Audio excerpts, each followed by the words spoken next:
Patrick Cantlay, one of the most amazing performances we've ever seen. Every experience. And people are amped up and they're watching golf and I'm in the thick of it. That's exactly why I practice and exactly where I want to be. Unflappable attitude and steady demeanor. There's no give up in this guy. What a meteoric rise. This guy is suddenly a superstar. Patrick Cantlay doesn't give much away, except to the Patrick Cantlay Foundation, of course. He looks like the dude who says nothing on the first date because she didn't ask him any questions, and his seriousness has gotten everyone curious. Why does Patrick look so serious? How did he grow up to be so serious? What makes him such a serious competitor? And is he in a serious relationship? Stick around to find out. Patrick Cantlay's emergence as one of the best players on the PGA Tour was expected long before he won the PGA Tour Player of the Year in 2021. Why? Because great golfers have big ears. Okay, maybe not. But before he went pro in 2012, Cantlay had been the best amateur in the world for 55 weeks, including a 54-week run at the top of the World Amateur Golf Rankings. And as far as becoming a great professional golfer goes, a successful show at the amateurs is usually the beginning. But the beginning for Cantlay was way before he could hardly carry his own bag. You see, golf is the Cantlay family's heirloom. The game was a gift from his grandpa to his dad, and he and his siblings, sister Caroline and brothers Nick and Jack, had no choice but to continue the tradition. At the age of 3, Cantlay was already swinging and putting, and by age 7, he had become a student of Jamie Mulligan at Virginia Country Club in Long Beach, Florida. After a dominant performance at American Junior Golf Association tournaments, Cantlay said yes to UCLA, but he couldn't spend more than 2 years at the school. He cut his time at UCLA after winning everything in just 2 years. Cantlay played in several pro tournaments, including the 2011 Travelers Championship, where he shot a round of 60, the historical lowest round by an amateur. He won the low amateur at the US Open in 2011 and the Masters in 2012. As a result, he was awarded the 2012 Ben Hogan Award.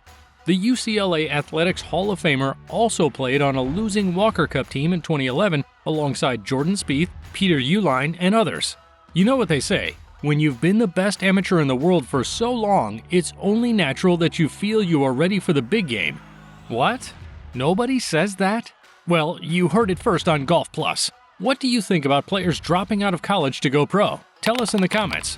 In 2012, after Cantlay fell short of qualification at the PGA Tour National Qualifying Tournament, he started pro life on the Korn Ferry Tour and became the second youngest winner in its history when he won the Columbia Championship in 2013. On his way to cracking into the higher ranks of the PGA Tour, something else cracked. It was Cantlay's back. He had to pull out of multiple tournaments and missed many due to a fractured spine he suffered while on the Korn Ferry Tour. But when the pain wouldn't go away, Cantlay's world stopped. He could only manage 6 starts on the PGA Tour between 2014 and 2016.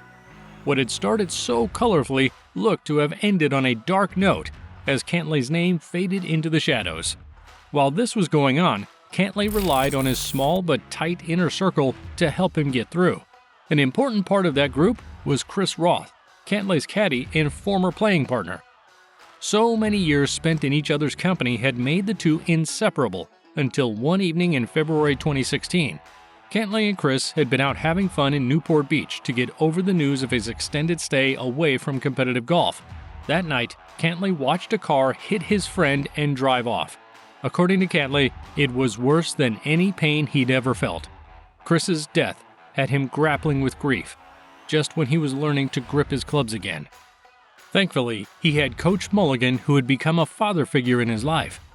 This non-biological father helped Cantlay figure out how to play golf again by taking the force of rotation off his back.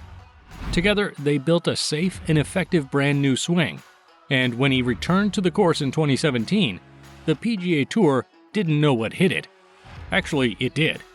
It was that boy who might have won Rookie of the Year and broken records on the PGA Tour if not for a broken back. He made 13 cuts in 13 starts in his comeback year and finished 29th on the FedEx Cup rankings. Patrick is a classic magician on the course. Nothing fancy, he just plays the game to score as low as he can and wins trophies. Easy peasy, right? On the surface, he's not a trick shot master, but his real trick is in his head. How do you beat a man that doesn't wear his feelings on his face?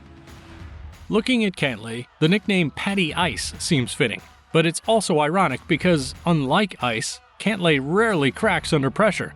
He's an ice-cold finisher, and his ability to keep his cool at all times has helped him win playoffs, like the epic 6-hole battle against Bryson DeChambeau at the 2021 BMW Championship.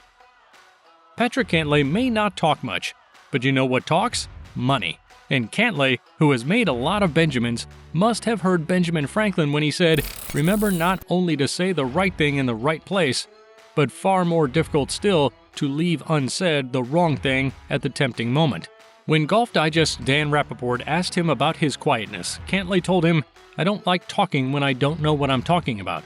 I try to be informed about what I do talk about, and when I have something meaningful to say, I'll say it." That's right on the money, Patty. And true to his words, when he does have something to say, you could be sure you'll hear all of it.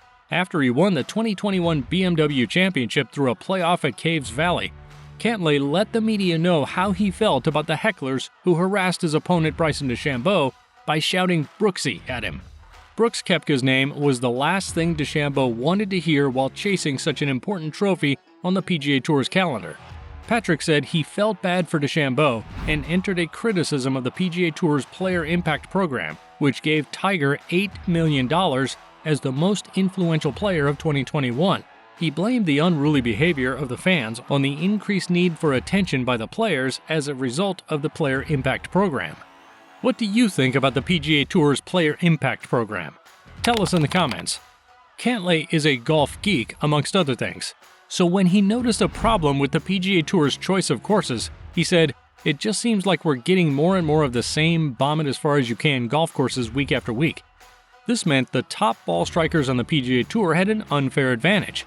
Cantlay, a decent ball striker himself, saw this as an architectural fault, saying it doesn't make sense. Another topic he's had issues with is the FedEx Cup format. It shows the kind of person and player he is when he benefits from a rule or situation but still complains about it. The staggered scoring method used at the Tour Championship, where the FedEx Cup champion is decided, gave him a 10 under par advantage ahead of the field of 30 as number 1 on the FedEx Cup rankings. On the day he won the trophy and the $18 million that's tied to it, Kevin Na and Jon Rahm's 14 under par was the lowest score, but Cantlay's 21 under victory was enough to win the Cup. Although the rule helped him win, his friend Xander Schauffele had lost the previous year despite shooting the lowest score. "I think, frankly, it's not a good format," he said about it. What else is frankly sober about Cantlay? Let's see. Yeah, his wardrobe. Thanks to Hugo Boss and FootJoy, Cantlay's dressing complements his default demeanor perfectly. A simple Hugo Boss polo and slim-fit trouser in monochrome shades, usually white FootJoy golf shoes, and a Titleist snapback hat carrying the Goldman Sachs label complete his typical on-course look. Even when he's not playing, he doesn't get too flashy. A t-shirt is usually good enough for Cantlay.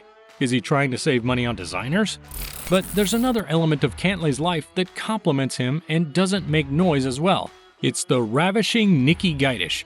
Although she could easily pass for a model, her LinkedIn profile shows Nikki is an all-around beauty.